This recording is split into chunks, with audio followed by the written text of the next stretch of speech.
যার যতটুকু পাওয়ার আছে সে সেখানে তার পাওয়ারটা খাটায়, পাওয়ার খাটাইয়া সে অন্যায় করে, অবিচার করে, জুলুম করে, যে যতটুকু পারে। যাকে আল্লাহ যদ্দুর পাওয়ার দিয়েছে সে তদ্দুর জুলুম করে। কেউ বড় জালেম কারণ সে বড় পাওয়ার হোল্ড করতেছে, কেউ ছোট জালেম কারণ সে ছোট পাওয়ার হোল্ড করতেছে। দুনিয়াতে যদি কেউ কারোর প্রতি জুলুম করে, এর বিচার আল্লাহ তাআলা আখিরাতে তো করবেনই। আয-যুলমু যুলুমাতুন ইয়াওমাল কিয়ামা, কিয়ামতের দিন দুনিয়ার এক একটা জুলুম বহুমুখী অন্ধকার হয়ে মানুষের কাছে হাজির হবে। কোন আলো সে দেখতে পাবে না, বিপদ তার সামনে আসবে। আর আল্লাহ লানাতুল্লাহি আলা যালিমিন তো আছেই। এত কিছুর পরেও মানুষের প্রতি যদি আপনি অবিচার করেন, জুলুম করেন, দুনিয়াতে আল্লাহ নগদ শাস্তি দেন। একটা কথা আমি প্রায় সময় বলি, পৃথিবীর ইতিহাসে যত বড় জালিম ছিল, আপনি সেটা কাবিল থেকে শুরু করেন। হাবিলের প্রতি কাবিল যে জুলুম করেছে, নিজের ভাইকে হত্যা করেছে, সেই জুলুমের কারণে তার পরিণতি, তার লাঞ্ছনা, তার অপমান, তার শাস্তি, দুনিয়াতে বেইজ্জতি আল্লাহ করেছেন না করেন নাই? প্রকাশ করে দিয়েছেন। ফিরআউন বনি ইসরাইলের প্রতি জুলুম করেছে, দীর্ঘদিন জুলুম করেছে, নিজেকে রব দাবি করেছে। আল্লাহ রাব্বুল আলামিন কিছুদিন ছাড় দিয়েছেন। আল্লাহ বলেছেন ওয়ামলি লাহুম ইন্না কাইদি মাতিন, আমি ছাড় দেই, ঢিল দেই, বড়শিতে মাছ ধরার মতো। যদি বেঁধে যায় মাছ তো ছেড়ে দেয় সুতা, মাছ লাফাইতে থাকে, মনে করে আমাকে তো ছাড়াই দেওয়া আছে, কেউ তো টানতেছে না। আল্লাহ সবসময় টানেন না। ইন্না কাইদি মাতিন, যখন টান দেন সেটা অনেক শক্ত টান হয়, ছুটার কোনো সুযোগ থাকে না। অসংখ্য জালিমকে আল্লাহ পাকড়াও করে আমাদের চোখে আঙ্গুল দিয়ে দেখাই দেন, কিন্তু আমরা তারপরে বুঝি না। ফিরআউনকে আল্লাহ তাআলা পাকড়াও করেছেন না করেন নাই? এরপরে আপনি দেখেন জুলুম, অবিচার যখন আবু জাহাল, আবু লাহাবরা করেছে, আল্লাহ তাআলা ছাড় দিয়ে রেখেছেন। বহুদিন করেছে, খেলেছে দুনিয়াতে, আল্লাহ তাআলা পাকড়াও করেছেন। কাউকে একটু পরে ধরেন, কাউকে একটু আগে দেন। ঈমানদারদের ঈমানের পরীক্ষা করেন, কিন্তু চূড়ান্ত পরিণতিতে জালেম জুলুম করে হাসতে হাসতে দুনিয়া থেকে চলে যাবে, কোনো বিচার হবে না। একজন জালিমের ক্ষেত্রে এটা কোনোদিন সম্ভব হয় নাই, হবে না, হয় নাই এবং হবে না।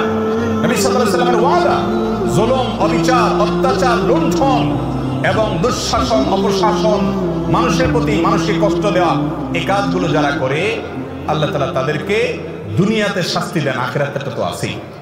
আপনি অবিচার করছেন, আপনি কষ্ট দিচ্ছেন, অন্যায় আচরণ করছেন, গায়ের জোর দেখাচ্ছেন, বন্ধু কয়েকজন মিলে গেছে, শরীরে ভাব চলে আসছে।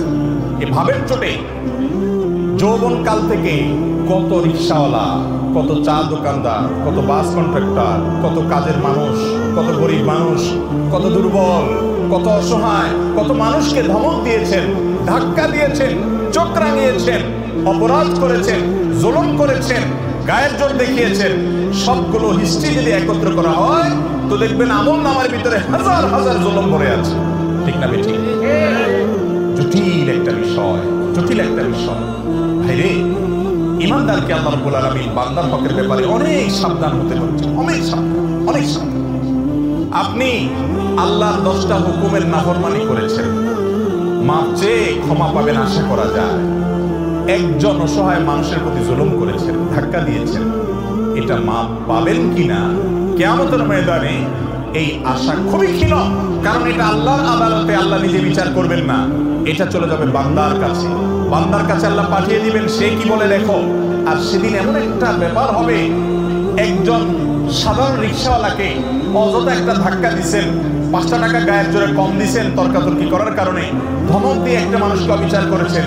সেদিন কিন্তু ওই রিকশাওয়ালাকে যদি বলেন মামু বুঝি নাই, তখন অহংকারের চোখে করে ফেলছি, আজকে মাফ করে দাও, পাও ধরলেও কিন্তু মামু সেদিন মাফ করবে।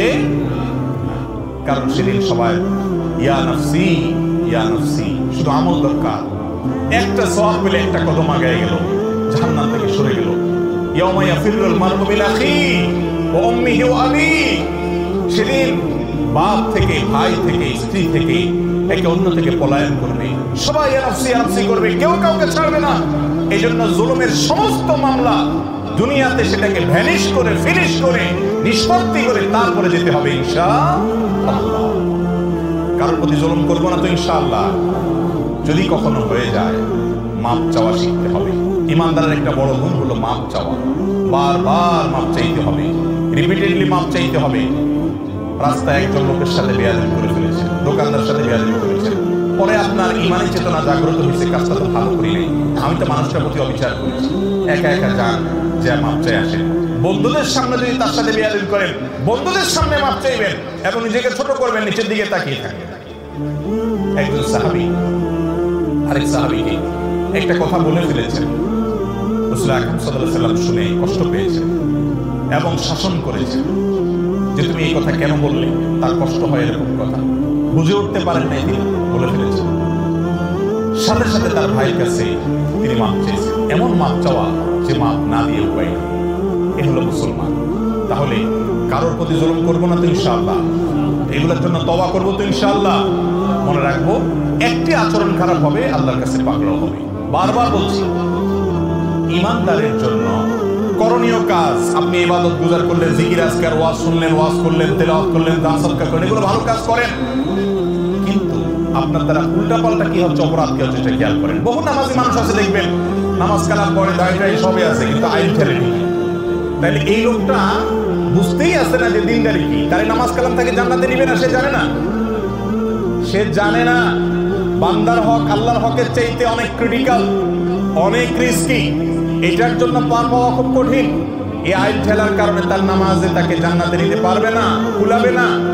এই জন্য আল্লাহর হকের পাশাপাশি বান্দার হকের উপরে সচেতন হওয়া, কোনো মানুষকে জুলুম না করা। আবারও বলছি, পৃথিবীর ইতিহাসের কোন জালেম তার বিচার পাওয়ার ছাড়া দুনিয়া থেকে যায় না। আমরা অনেক সময় বুঝি না, এক একজনকে আল্লাহ এক এক ভাবে বিচার করেন, কারণ ভেতরে ত্রাসের সৃষ্টি করে দেন, ভেতরে ভেতরে জ্বলে পড়ে কয়লা হয়ে যায়, উপর দিয়ে বোঝার কোনো সুযোগ থাকে না। কিন্তু আল্লাহর আযাবের কথা নবীজি ওয়াদা করেছেন, এই ওয়াদা সত্য, মহাসত্য, ব্যতিক্রম হওয়ার কোনো সুযোগ নেই। জালেমের বিচার আল্লাহ করেন, করে থাকেন, কিয়ামত পর্যন্ত করবেন। এই জন্য জুলুম থেকে নিজেদেরকে বাঁচিয়ে রাখবো ইনশাআল্লাহ। কারোর হক নষ্ট করব